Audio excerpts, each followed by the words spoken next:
con esto, que es explicarles los tres, lo llamamos así, los tres pilares o principios sobre los que se basa este curso bíblico que damos en este ministerio. Y son básicamente tres cosas. El principio primero le llamamos la confesión sincera y honesta. Y esta involucra dos elementos: honestidad y humildad. Honestidad porque tiene que llegar ya el momento en que yo abro mi corazón y digo, esta es la realidad. Ustedes me ven aquí en la iglesia, yo participo en todo y esto es lo que yo soy, la verdad. Y con esto he estado luchando por este tiempo. Tiene que hablar la verdad, hablar con verdad, sacar a la luz el pecado. Confesar. Proverbios 28:13. El que encubre su pecado no prosperará. Hay que confesarlo, apartarse y alcanzar la misericordia. Vengo ante idealmente los pastores, o un pastor, un anciano, un hermano maduro en la fe, discreto, y le digo, esto es lo que yo estoy luchando, hermano. Un principio de honestidad, ya no vivir de apariencias, ya no estar más preocupado por lo que otros piensan de mí, sino por lo que Dios piensa de mí. Y es un principio también de humildad, porque yo al pedir ayuda estoy diciendo, yo no puedo solo, ayúdeme. Y tiene que haber una mano para el hermano, decirle, yo voy con usted en todo este proceso hasta que el Señor le restaure, hasta que usted aprenda a caminar en libertad, hasta que usted aprenda a caminar. Y Santiago 5:16, también lo cito ahí, que dice, confesaos vuestras ofensas unos a otros y orad unos por otros para que seáis sanados. La oración eficaz del justo puede mucho. No son procesos esos nuevos de sanidad interior y otros inventos. Es simplemente la honestidad de hablar con verdad y de pedir ayuda. Y de ir y que saber que usted tiene un hermano al cual puedo llamar y decirle, hermano, estoy con problemas, vamos a orar juntos, nos reunimos con una frecuencia a ir a la palabra y a la oración, pero esos métodos como que a la gente no le gustan. El segundo principio es lo que llamamos la amputación radical. Mateo 5:29, por tanto, si tu ojo derecho te es ocasión de caer, sácalo y échalo de ti, pues mejor te es que se pierda uno de tus miembros y no que todo tu cuerpo sea echado al infierno. Lo que sea que tenga que quitar de su vida, quítelo. Si eso le lleva a pecar, tenemos que decirle así. O al riesgo de pecar, quítelo. Pero tristemente, un caso, para que vean lo mal que están las cosas, un estudiante sabe que tener el televisor en su propio cuarto le es tropiezo, porque a tal y cual hora, no sé, hay programas inmorales y por eso caía. Este estudiante, su pastor era su hermano. El estudiante decide sacar el televisor de su cuarto y su pastor y su hermano le dice, creo que usted se está volviendo muy extremista. Si tu ojo te es ocasión de caer, sácalo. Y esto nos confronta también con el estándar tan mundano que reina en la iglesia, tan igual al mundo, los cristianos tan parecidos al mundo, y entonces cuando ven a alguien que sí quiere buscar la santidad lo ven raro. Pero el que quiere seguir a Cristo tiene que seguirlo en los términos de Cristo. Y es, niéguese a sí mismo y tome su cruz y sígame. Y niéguese a sí mismo es, sí, usted puede sentir las tendencias que sea y los deseos más extraños del mundo, pero usted quiere seguir a Jesucristo. Niéguese a sí mismo y sígale. Siga a Jesucristo. De Él van a venir las fuerzas, porque Él no nos dejó solos. Él envió su Espíritu Santo, que es un Espíritu que nos da las fuerzas para vivir y nos santifica. No es un Espíritu como la gente quiere creer para experiencias extrañas y místicas. Ese Espíritu Santo nos guía a la verdad, nos da fuerzas, sabiduría, nos hace valientes Es un principio de amputación radical. Y el último principio, que realmente es el más importante de todos, aunque siempre lo dejo de último, es la disciplina de devoción personal. Lo que se necesita es buscar a Dios en el secreto de la oración, en la lectura y meditación de su palabra diariamente, una disciplina. No hay nada que afecta más a los que llevan este curso que la falta de disciplina. Excusa tras excusa tras excusa de por qué no pude hacer la lección. Y algunos que están aquí saben de lo que estoy hablando yo porque conocen el ministerio. La gente no puede comprometerse a hacer algo habitualmente, no tienen disciplina y así es su vida espiritual. Un día oran, otro día no. Un día leen muchísimo la Biblia, se quedaron 2 horas leyendo la Biblia y después 2 semanas no la leen. La disciplina es algo constante, diario. Un buscar el rostro de Dios en oración, en soledad. Y sin eso nada de lo demás funciona. Pero yo garantizo por la palabra de Dios, no por nuestros testimonios, porque ahí están, si ustedes van a la página van a ver testimonios nuestros, de los que estuvimos atrapados en el pecado y el Señor nos libertó, pero esto no se trata de venir y dar un gran testimonio. Yo pudiera haber tomado esta hora para hablar de las tremendas cosas que yo hice en el pasado y de las que Dios me libró, y entonces yo soy la estrella. Es Cristo y su evangelio, en Él nos tenemos que concentrar. Y sí, les invito, vayan y vean, porque sí, es bueno y da gloria a Dios ver almas rescatadas. Pero nuestro mensaje no se basa en los testimonios personales. Todo esto pasó y seguirá pasando por habernos apartado del camino y haber escuchado otras voces. La psicología, como les decía. La persona viene y es confrontado con la palabra, pero va al psicólogo. Y lo triste es que hay pastores mandando a las personas donde el psicólogo. Entonces la Biblia no. ¿Para qué entonces tenemos la Biblia? ¿Esto no es suficiente?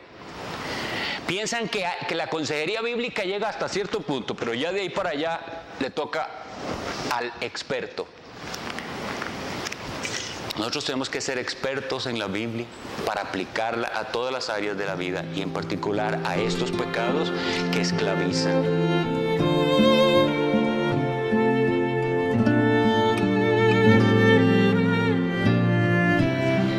Decía, hay un pastor que se llama Conrad Mbewe, con el que yo tengo contacto, entonces yo traduzco sus artículos muchas veces, y él hacía una comparación. Algunos de los que están aquí tal vez se puedan acordar de eso. Dice, antes en la casa había un solo teléfono y tenía candado, y entonces dice, nadie podía llamar sin permiso. Ahora todo el mundo tiene teléfono, y además decía él, pero uno pensaba que con los hijos, con solo no le dé el número a nadie, ya con eso se salva, ¿verdad? Nadie tiene por qué llamarme ni tener mi número. No, es que ahora el bombardeo es terrible. Hay, como decía él, hay como depredadores sobre sus hijos. Ellos van a estar recibiendo mensajes y sugerencias inmundas. Ahora, esto es grave. El tema sería para hablar de muchísimo, pero el asunto... Y algo que se me olvidó decir, y igual para que lloremos ante Dios de la situación de la iglesia, es qué fácil es criticar cuando se oye que los curas y la pedofilia, etcétera. Yo sé de casos en los cuales los chicos abusados me dicen, ¿cómo pasó esto? El maestro de escuela dominical. O sea, esto es terrible. Esto es diabólico, está por toda parte, pero ¿cómo es que vamos a trabajar contra esto? Con la palabra de Dios, usando los métodos de la palabra de Dios, pero de lo que hablábamos. Si las iglesias ni siquiera saben de qué se trata la disciplina eclesiástica, nunca han oído de eso, ¿cómo se tratan los casos? ¿Se quedan callados? ¿No se dice nada? Nada más, hay todo un proceso. La iglesia del Señor tiene que ser limpia, santa. Y los métodos nos ha dado el Señor Dios cómo. Ahora, quisiera hablar de una cosa que el pastor Carlos Cruz dijo y que no quiero que se me olvide. Sí, ya. Y hermanos, sí, este no es el único pecado. No enfaticemos de que este es el pecado especial contra el que vamos a luchar. No, y también tengamos la actitud correcta ante el pecado. Esto no es de reírse, esto no es de hacer chistes de la persona que está luchando con esto. El pecado es serio, ofende a Dios. ¿Por qué nos va a dar risa algo que ofende a Dios? Tiene que dolernos en nuestra alma. Y si es un hermano el que está cayendo en ese pecado más. Si somos un ejército, la iglesia, ¿cómo es que este ejército, si un soldado está herido, lo deja ahí? Tiene que ir y alzarlo y llevarlo al médico divino, que es Cristo. Si es un hermano en la fe, hay esperanza para él.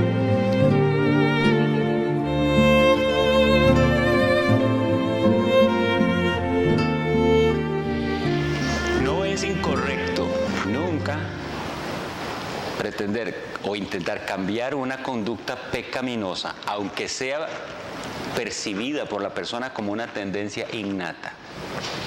La Biblia lo que dice es: porque si vivís conforme a la carne moriréis, mas si por el Espíritu hacéis morir las obras de la carne viviréis. Y la Biblia nos manda: haced morir pues lo terrenal en vosotros: fornicación, impureza, pasiones desordenadas, malos deseos y avaricia, que es idolatría. En el caso específico de la persona que te dice: yo desde que yo me acuerdo lucho con esto, ¿está bien? Desde que usted se acuerda lucha con ese pecado.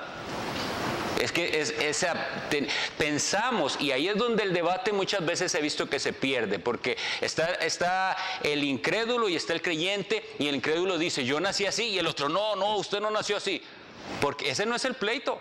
Puede que sí, yo no estoy diciendo que sí. Lo que estoy diciendo es que si fuera así, el asunto sigue adelante, es pecado.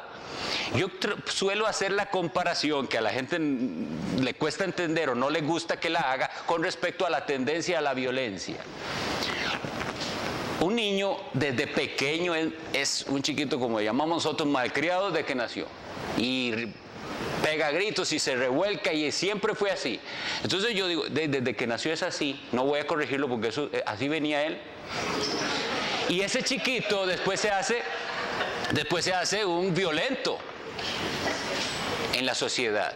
Claro, ellos jamás van a aceptar la equiparación que estoy haciendo de un pecado de violencia contra los demás que con algo que es un placer sexual, pero es lo mismo, la tendencia a cualquier pecado. Y entonces, si usted, que como hoy le dicen, si el niño tiene una tendencia desde muy pequeño a portarse como una niña o al revés, usted no haga nada. Es igual como si usted entonces tampoco tiene derecho de corregir su violencia, su egoísmo, su codicia, etcétera, cualquier pecado. Entonces, si nosotros tenemos esto bien claro, el argumento sigue válido. ¿Qué nos llama el Señor a nosotros? A mortificar el pecado. Ese es el pecado contra el que usted tiene que pelear y matarlo, sea cual sea. Y la otra es un cambio de conducta suficiente. Y aquí es donde es importante. El cambio de conducta no debe ser un fin en sí mismo o un medio para alcanzar metas de valor temporal. El que profesa la fe cristiana se esforzará para aprender a pelear contra la tendencia a cualquier pecado, porque tiene la esperanza puesta en Jesucristo. Y dice: todo aquel que tiene esta esperanza en Él se purifica a sí mismo como Él es puro. Y nosotros sabemos: si pues coméis o bebéis o hacéis cualquier otra cosa, hacedlo para la gloria de Dios. La gente tiene metas. De hecho, por ejemplo, en el caso específico del gay, ¿qué quiere él? Que Dios le quite sus tentaciones para siempre y que él ahora tenga tentaciones con mujeres. O sea, él quiere cambiar de pecado, ¿verdad? No se trata de cambiar de pecado. Y ese es otro asunto. Un joven de un sitio muy muy bueno que se llama I'll Be Honest, él decía que en su iglesia, cuando él veía, sus amigos, veamos la situación, eso que dijo Sergio, que ellos leían cuando dice la Biblia al respecto de esto: si tu ojo te es ocasión de caer, y que mire que si usted mira a la mujer de su prójimo, ya adulteró en su corazón. Y ellos decían: eso no puede significar esto, porque si no ustedes todos vamos para el infierno. Pero él prefiere entonces reinterpretar lo que decía. No, eso no es lo que está diciendo. ¿Quién sabe qué será lo que dice? Pues eso es lo que dice. Que si usted dominado de ese pecado, de lujuria y esclavizado a eso, no heredará el reino de Dios. Como cristiano está mandado a pelear, a matarlo, a luchar, a hacer lo que sea. Pero hay esperanza. Y con esto yo creo que ya voy a terminar. Apocalipsis 12:11. Repito ese versículo muchísimas veces. Y ellos le han vencido por medio de la sangre del Cordero y de la palabra del testimonio de ellos, y menospreciaron sus vidas hasta la muerte. La victoria es posible porque Jesucristo venció en la cruz, venció el pecado, venció la muerte. Y el cristiano, menospreciaron sus vidas a la muerte. En ese contexto, es decir, estoy dispuesto a morir, pero el cristiano en la tentación está dispuesto a decir: yo prefiero morirme que traicionar a mi Señor Jesucristo y volver al pecado. No quiero más con el pecado. Y eso es lo que tenemos que enseñarles a las ovejas. Enseñarles a ponerse la armadura de Dios, y eso es todo el curso. Enseñarles a pelear la batalla de la fe. Que el Señor les bendiga.